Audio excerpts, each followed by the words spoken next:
Belief system जो हमें ये मजबूर करता है कि हमें क्या सोचना चाहिए।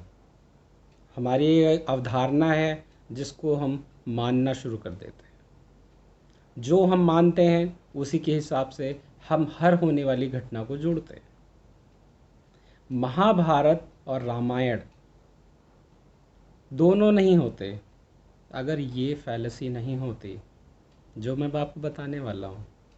अगर कंफर्मेशन बायस फैलेसी नहीं होती तो ये महाभारत और रामायण के जो युद्ध हैं वो नहीं होते। एक बिलीफ सिस्टम था। युधिष्ठिर जब चौसर की बाजी में बैठे, उन्हें वो बिलीफ सिस्टम था कि ये खेल है, लेकिन वो खेल नहीं था, वो छल था। उन्हें नहीं लगा कि वो कभी हार सकते हैं। उन्हें नहीं लगा कि ये सारा कुछ जो मैं लगा रहा हूँ ये मुझे नहीं लगाना चाहिए, क्योंकि ये मैं हार भी सकता हूँ।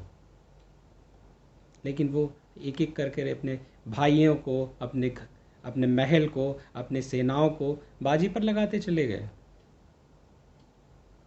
क्योंकि उनके साथ एक बिलीफ सिस्टम था। लॉजिकल सिस्टम नहीं काम कर रहा था उस समय उनका।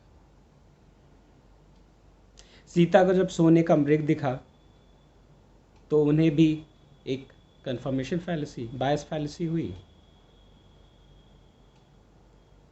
उन्होंने एक बार भी नहीं सोचा कि सोने का मृग कहाँ से आएगा, सोने का हिरन कैसे हो सकता है। और उन्होंने राम और लक्ष्मण को उसके पीछे भेज दिया, जो नहीं हो सकता। एक बिलीफ सिस्टम के आधार पर हम अपने जीवन यापन की शैली में कई बार ऐसी गलतियां कर जाते हैं जो हमें नहीं करना चाहिए। जो लॉजिकल है उसको एक्सेप्ट करना चाहिए, जो इलॉजिकल है उसको इग्नोर करना चाहिए। आपने ज़िंदगी में कभी भी धोखा खाया होगा, पीछे पलट कर जाइए, अपने कंफर्मेशन बायस फैलेसी की वजह से खाया होगा। आपको ये लगा कि वो आपको धोखा नहीं दे सकता, आपके आँख के सामने हुआ, लेकिन हो गया।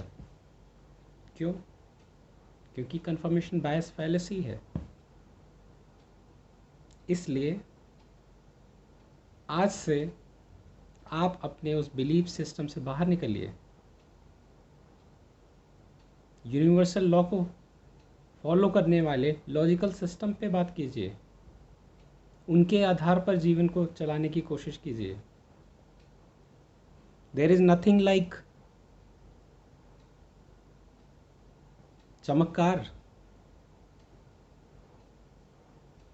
Things can be changed only if you want to change.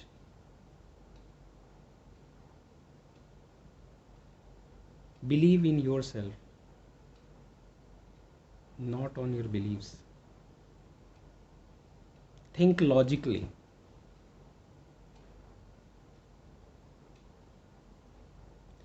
इसी तरह के कुछ फैलेसीज के साथ मैं आपको मिलूंगा नेक्स्ट एपिसोड्स में। आपका दोस्त नहीं, आपका होस्ट प्रमोद।